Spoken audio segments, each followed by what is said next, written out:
Place Alfaro, balcon de Rosina et grillage du diable. Le balcon de Rosina est une autre des revues de l'opéra de Séville. Dans ce cas, le Barbier de Séville de Rossini est l'exemple le plus remarquable de ce que l'on appelle opera buffa, qui se caractérise par son thème comique. Ici, nous pouvons imaginer Rosina, une jeune orpheline aux soins d'un vieux tuteur nommé Bartolo, qui voulait en faire sa femme. Le jeune comte d'Almaviva en est également amoureux.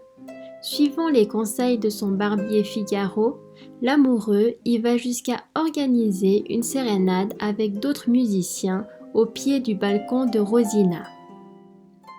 Trouverons-nous le grillage du diable? Pourquoi est-il connu comme tel? Eh bien, parce qu'aucun autre maître forgeron n'a pu refondre ces grilles et si vous regardez de près, les détails sont masculins et féminins et aucune autre personne ne pourra répéter cet exploit sans que le fer ne se brise. Ce n'est que par les armes du diable qu'il a été possible de réaliser cette grille. À quelques pas sur notre droite, nous trouvons la place Santa Cruz, Sainte-Croix. Sur cette merveilleuse place de Santa Cruz se trouvait l'église qui avait été autrefois une synagogue et aussi une mosquée. Alfonso X a autorisé 3 synagogues dans ce quartier.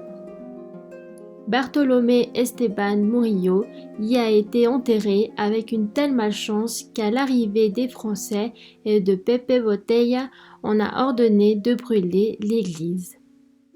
Depuis lors, nous ne savons pas où se trouvent les restes de Murillo, mais il nous reste cette plaque et pour ne rien arranger, derrière cette plaque, à droite, le bâtiment qui préside à la place était jusqu'à peu le consulat français. De grands drapeaux français ont témoigné de l'histoire de ce méfait. À gauche de ce bâtiment, nous prenons la rue à droite, la rue de Sainte Teresa.